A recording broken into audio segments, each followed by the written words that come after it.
Es un placer para mí presentaros uno de los hombres más internacionales creo que existen, Ohanes. Ohanes es medio brasileño, medio armenio, pero vive en Francia y habla hoy en inglés en España. Creo que es imposible incluir más países en una sola ponencia. Ohanes se dedica a training y coaching en Procurement. Tiene más de 20 años de experiencia en formación y en dar workshops con casi todas las empresas grandes del mundo. Y nos va a hablar de to be or not to be a business partner. Por favor, un gran aplauso para Ohanes.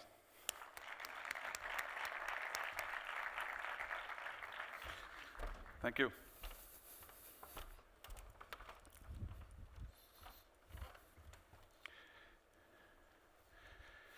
Buenos días. Sorry, that's all I can say in Spanish. So I'll try to speak as slow as I can.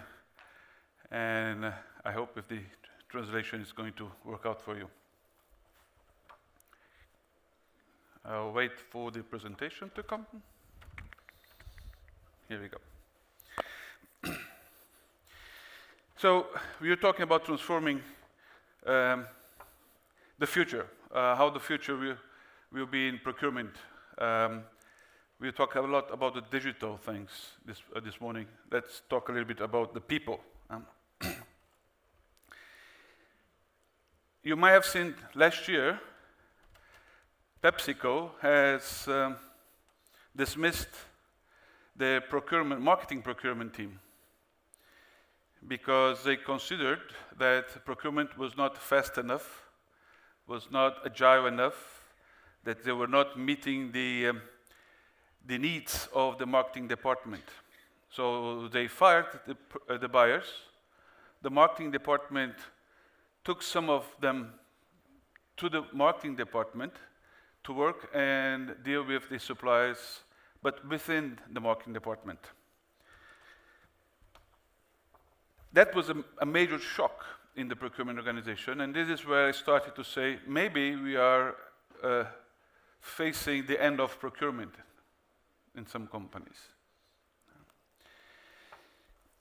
Last year, a major international company in Geneva called me and asked me to coach their vice president of brand management on negotiation. I didn't understand why they wanted me to coach on negotiation, and I went to see the lady, and the lady told me that she had to negotiate the contracts with the media agencies. And I know the company quite well, and I said, but you have a lot of procurement people who should be doing that. She said, no way. I don't want procurement to be involved in those things. They have no clue of what we are doing. And she said, I want you to train me or coach me so I can prepare the negotiations and run the negotiations by myself. I did that for 3 months. She was very happy. Negotiations were successful for her. And at the end of the 3 months, at the last coaching session, she asked me, Ohanes, do you know a buyer who knows a little bit of marketing? I said, you changed your mind? She said, no. I understood what a buyer could do for me. But I want the buyer to work to me, not for procurement. So in the beginning, it was a very negative opinion about procurement. But at the end, she realized that what she had to do the negotiation was a professional process. And she realized that she would need to have a buyer. But she wanted to have a buyer working for her, not for procurement. That was very interesting for me at that time. Another example, it's a project manager I know quite well. He was hired by a major pharmaceutical company in Switzerland to implement a IT system for human resources. The vice president of human resources told him, Thierry is his name, Thierry, you do everything to avoid procurement. Otherwise, you're not going to be on time with the project.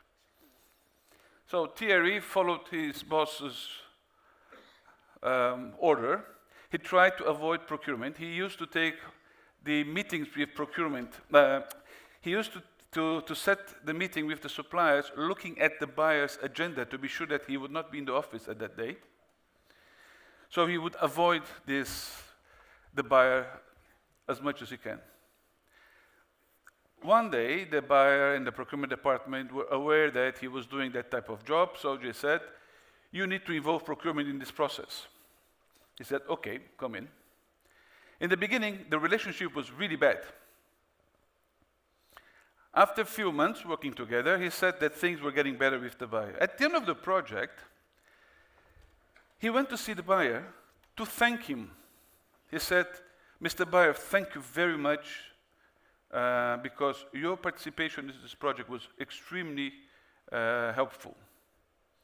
The buyer said, why?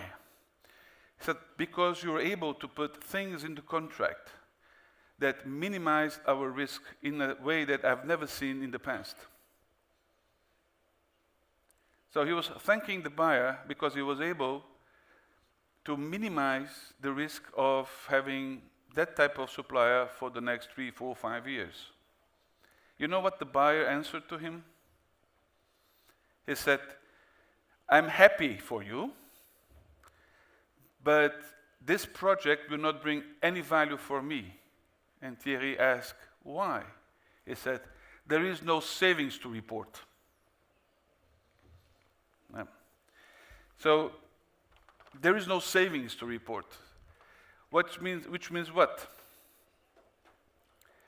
That the whole focus most of the time of procurement is on how they can get savings. Whatever you might say that you are changing in your organization, I still believe after 20 years working with procurement people that savings still is the main focus. And sometimes it's doing saving for the sake of doing savings and losing sight on the business. And this is why I'm asking myself, is it the beginning of the end of procurement? I've listening some companies putting procurement, the operational part in low-cost countries. They started with the P2B process and so on. And I'm working now with 2 companies where they're also transferring the category managers for low-cost countries. So the idea is, what I'm seeing now that improving procurement is lowering the cost of the procuring function, putting people in low-cost countries, even the strategic jobs. So my point of view is that if nothing changed, that's really the end. So I believe this is now the time to transform the procurement, transform it to real business partners. To do so, we need to start focusing not what we do, but why we do. Most of the time, I see procurement people talking about compliance, RFPs, P2P processes, the savings, and so on, so on. And most of the time, I believe they are losing the focus on why we are doing that. And most of the internal customers, they only see procurement as being a barrier for doing business. So the idea is, can we transform procurement on an unquestionable business partner? In this example, we can say that we should do the job so the team win the races, not that we save gasoline. I have the impression when procurement is doing the job is to save gasoline. Whatever happens, the important thing is to save gasoline. But the idea is that the team win the race. And if you don't see that as an objective, saving gasoline may make the car stop somewhere else, but not at the end of the first place. So if you take some helicopter view to see how procurement has been evolving in the last few years, we have this very passive type procurement organization where the value is very low, purely administrative. And most of the companies, I believe, in this room and in Europe in general, they are in this independent type organization, maturity level, which we create procurement organizations, we hire procurement professionals, we put in place process, compliance, we reduce the number of suppliers, we globalize the needs, we reduce the price per unit. We do a lot of things that can create value, reducing the complexity and reducing the cost of what we are buying. But once you have done it, I'm working with 2 companies today that the CPO came to see me and say, Ohanes, there is no savings anymore to be done. We used to promise millions of euros of savings in the past. Now those euros are difficult to find because we globalized our needs, we reduced the supplier base, we negotiated contracts for 3 years, so there's nothing else to do. That the gains will be very, very low for the next years. What to do? And this is typically when you have to start transforming your organization to become a business partner or support type role, where the idea is not to reduce cost, but is to reduce risk, to reduce lead time, to reduce time to market, to create innovation, to leverage innovation from suppliers to the business. And if you do that correctly, you might probably be integrated further on the business. It means that procurement becomes a part of the decision-making process and not just a support function. It means that important decisions will be made with procurement because management realized that without taking into consideration the supply chain, the supply market, you cannot make strategic decisions. If you look at this, we see that the traditional savings will go down as you go up in the maturity. So you need to look at different ways of doing things. And this is where we can distinguish operational partners and business partners. Operational partners are the ones that are bringing the goods and the services to run the company. Business partners are the ones influencing the business so that business can be more efficient.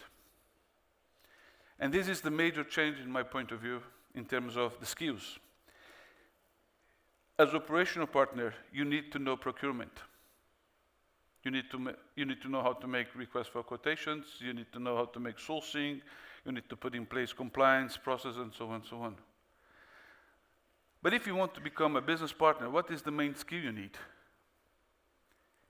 You need to know the business. You need to know the business priorities, the business strategies.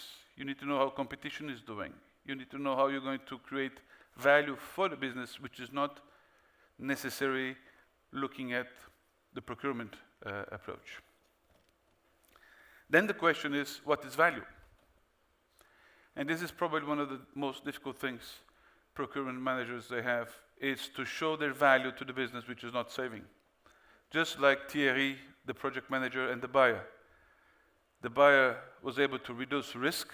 That was the most important thing to the company, but it was not recognized as being value for the procurement organization.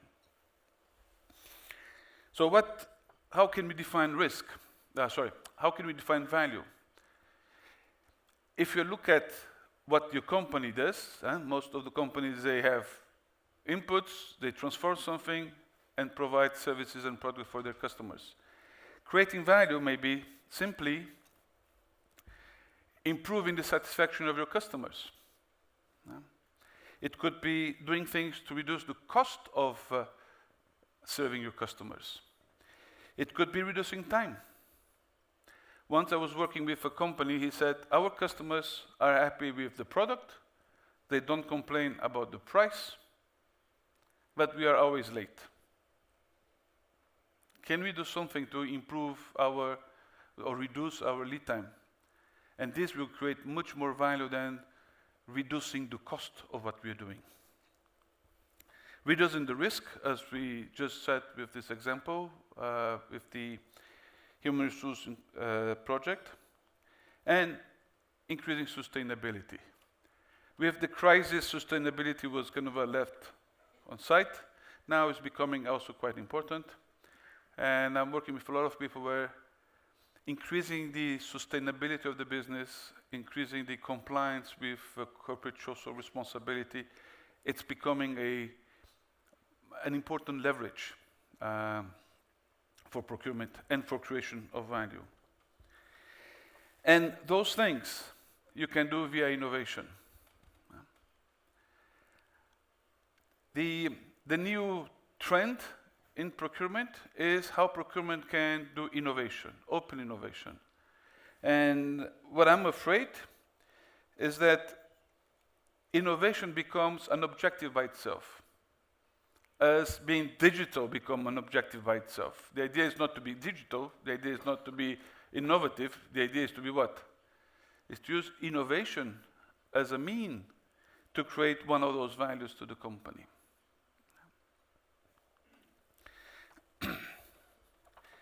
So, how to become a business partner? What we can do if you want to go from this purely procurement operational approach to a more strategic business partner approach. It's asking a quiz yourself. You can ask if your people, I won't go to all those things because it's a long list, but how much the buyers today understand the business, understand the stakeholders' KPIs. Sometimes I do some exercise asking the buyer, for example, buyer for maintenance or MRO. So do you know what are the KPIs of the production site or the plant? Sometimes they know, but I ask, do you know how they calculate those things? It's rare that they really know. So they have an idea about what are the KPIs of the business, but they don't really know how to calculate that. If you don't know how they calculate, how are you going to know how you can impact those KPIs? So this is one of the questions. Other things is how much you know about the strategy, how much you know about the future projects of the business. Sometimes when I coach purchasing people, they say, I'm going to meet my new stakeholder and ask him what he's expecting from procurement. I say, don't ask that question, it's very dangerous.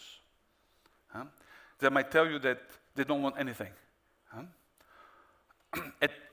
Or they will say, get better prices, but not changing the quality or changing anything. So most of the time, I say, don't ask the question, don't ask what they expect. Go and listen to them. Ask what is their business, what are their challenges, what are their projects on the next 3 years.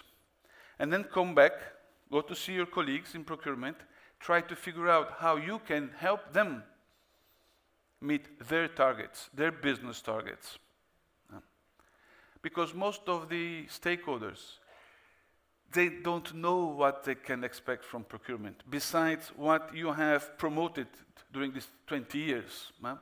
Reducing cost, reducing the supplier base, which is not necessarily what they're looking for. How much you know what the company is doing? How much you know about the internal processes? I ask the buyers, go and see and go and meet the factories, go and see what's happening, so you can become an internal consultant and try to find ways to help them. And go on and go on. I'm just going to skip this part. It just is to show you that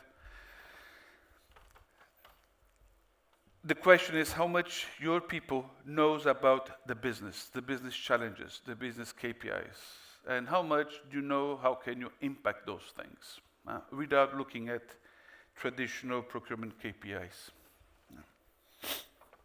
Now, what the skills we need? I try to translate it into Spanish to make it easier. In France, we say, there is a savoir, is a saber. Most of the people today knows what's procurement. They know what is an RFP, an RFQ whatsoever. Savoir-être. Most of the people today, savoir-faire, saber hacer.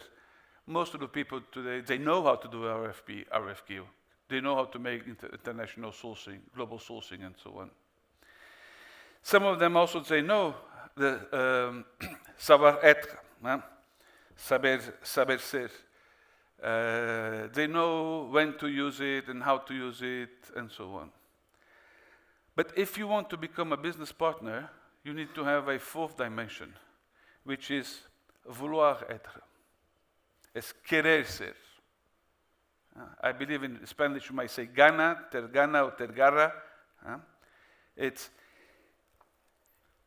the self-motivation to go further than what your job description is, what your boss is asking you to do.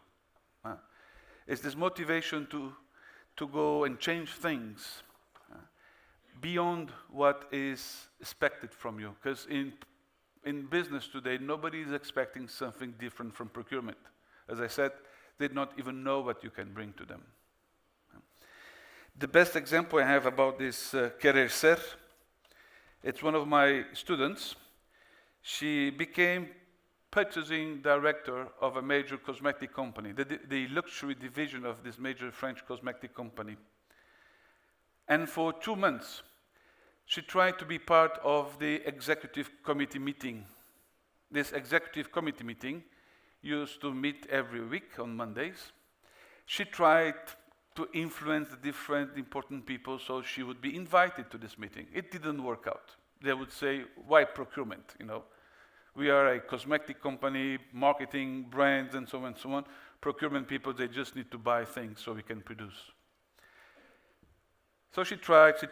There was no way she was invited in this executive committee meeting. Did you know what she did? She knew where this meeting take place.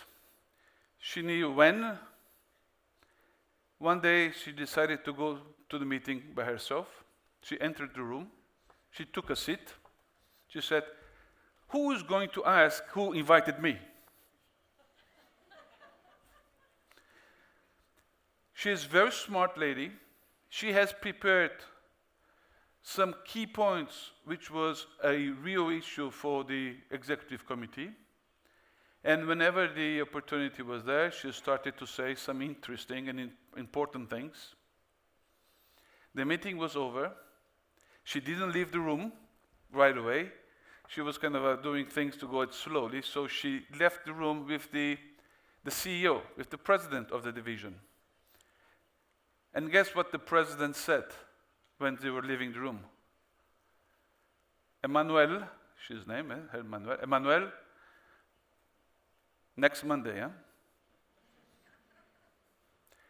So if you don't have this querer ser, nobody would tell you to do that. If you don't want to take your destiny, she did something to herself and to her team that nobody was expecting. And if you want to transform the business today, if you want to transform procurement, I believe that you need to have this type of behavior. Otherwise, you keep doing business as usual. And more you keep doing business as usual, more you will be distant from the business. And that will be a fatal move. I'd like to show this small video to say what is querer ser, but it seems that it's not working, even though we tested. Is it going to work? No, it's okay. So what can we do now in terms of being more realistic and not just saying the concepts? The very simple thing to be done when you go back to the office, if you have not done that, take the company's strategy, if they have one. Sometimes they don't have. But if you know what are your business's strategy, their business initiatives, objectives, write them down in a flip chart, put your team around the table, and ask them how we as a procurement team will help on this. Some cases you see that doing cost savings might help because you are looking to improve their profitability and so on and so on. But you see that 80% of what you can do is not related to what traditional procurement must be done, is doing. So quickly, you can link what you can do with what the company is aiming in terms of business objectives. Very simple exercise, very, very powerful. Which also going to do what? Help your team realize that they can bring value to the company too. And you have a lot of courage. You can do this with your stakeholders. Ask your stakeholders to come to present their business, and then you can work on it. In terms of organization, for those working on multinational companies, as I know someone in the room, it's very difficult to understand. It's very difficult to the stakeholder to understand the procurement organization. Some of the category managers, the lead buyers, one is in Paris, the other one is in Madrid, the other one is in London. And the poor stakeholder sitting in his office in Madrid has to understand who to talk in this messy organization. So the idea is, why not to have someone who could do this link, someone who is there to help the business and using the procurement team as a support. Just like human resources and IT has started to do many years ago. This is just an example to show that in Bear Brown is a pharmaceutical company.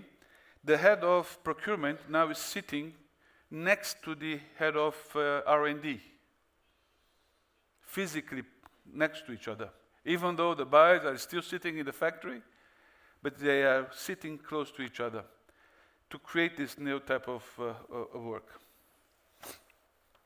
In terms of KPIs, again, it's very hard to measure business partners. You need to work more on the enablers. It's difficult to measure the result, but if you know that your buyers are close to the business, they understand the business, those indicators will tell you that they are probably doing the right thing. And one CFO told me once I was working in the company, and the CFO was doing a speech to the whole procurement organization. He said, the less important stakeholder you have is the CFO in this company. The most important stakeholder is your business people. If they are happy with you, nobody will fire you. If they are not happy with you, one day you'll be fired. This is the word of CFO. Huh? And the last thing is talk the business language. And to make it short, the best example I have is this one. Most of the procurement people, they report millions of savings. By the way, is there in this room any procurement manager who has not reached his goals every year since 10 years? For 20 years, I'm working with procurement people, and every time I talk to a CPO or a purchasing director, he does better than the objectives in savings. Every year. So how is such a wonderful performing function has difficulties to prove himself internally when every year, most of the time, you go over the savings you promised. But most of those savings are not credible for the business. They cannot see it because there are millions and millions and millions and they not see what to do. Why not to change the way you report to something that talks to the business? This is it's not a real example, but it's based on a real example. If the business is looking at the price per unit, why not to work on the price per unit and explain how procurement can help or helped to reduce? The 10 million people will not understand, but the few cents here, they will understand. And they understand how you as a procurement team were able to get to that result.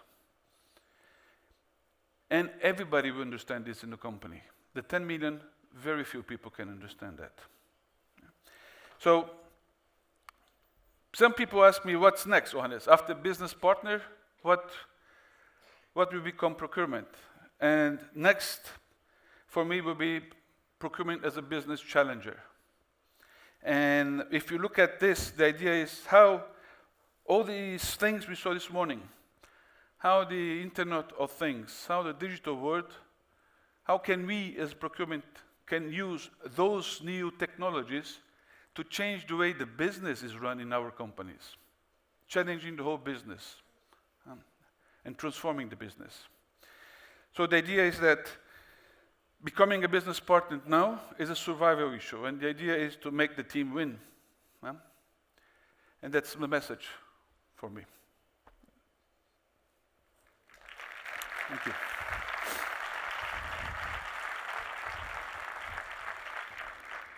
Gracias, Ohanes. Gracias. There are no questions. Thank you. Thank you. Thank you.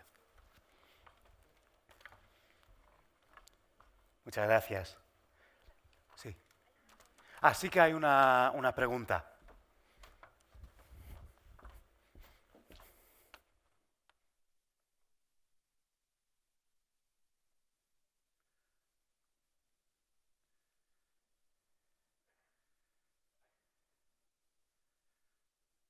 Technology.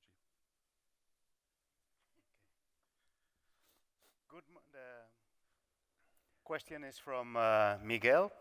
Good morning, Ohanes. Do you think procurement should be the gasoline of the car, not to be there to save the gasoline? That's a good point.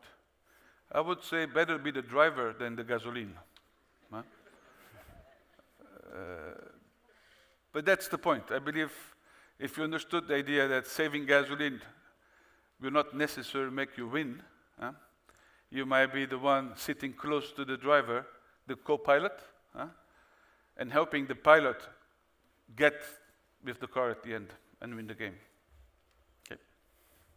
Thank you. Give him a big applause, please. Thank you.